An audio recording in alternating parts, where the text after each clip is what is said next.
Les activités du mois du consommé local sont officiellement lancées au Burkina Faso, mais quel est l'état des lieux dans la province du Kourou-Tenga, précisément à Koupéla? Le moins que l'on puisse dire, les structures et les services déconcentrés de l'État ont intégré par exemple le port et la promotion du Faso d'Anfani, le cocodonda et autres tissus traditionnels dans leur fonctionnement. Constat dans ce reportage de Haruna Kabouré et Bernard Diasso.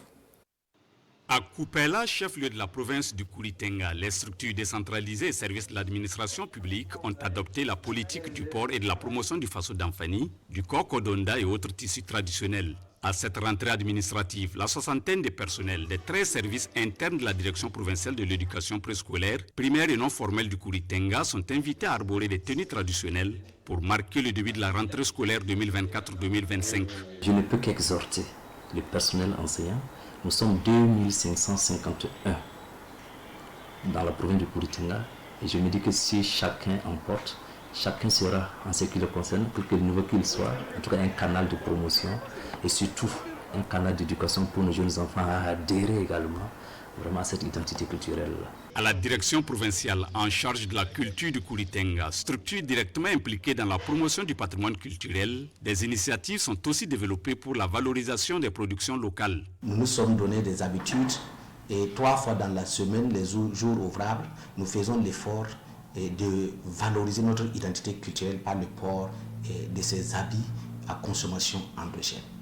Et notamment, les lundis, nous faisons l'effort pour porter soit cocodonda, soit Faso d'Anfani.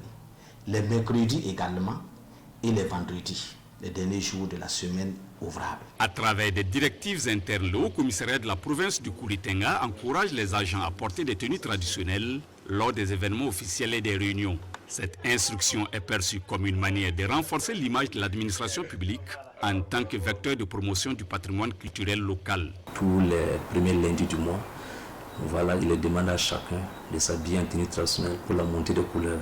Lors de nos présentations de vœux de fin d'année, on s'impose une tenue traditionnelle à laquelle tout le monde adhère. La province du Kouri-Tenga illustre parfaitement la manière dont les politiques de promotion du consommation local peuvent prendre racine dans les structures étatiques déconcentrées. Sur le plan social, elle renforce le sentiment d'appartenance à une communauté nationale unie autour de ses valeurs culturelles.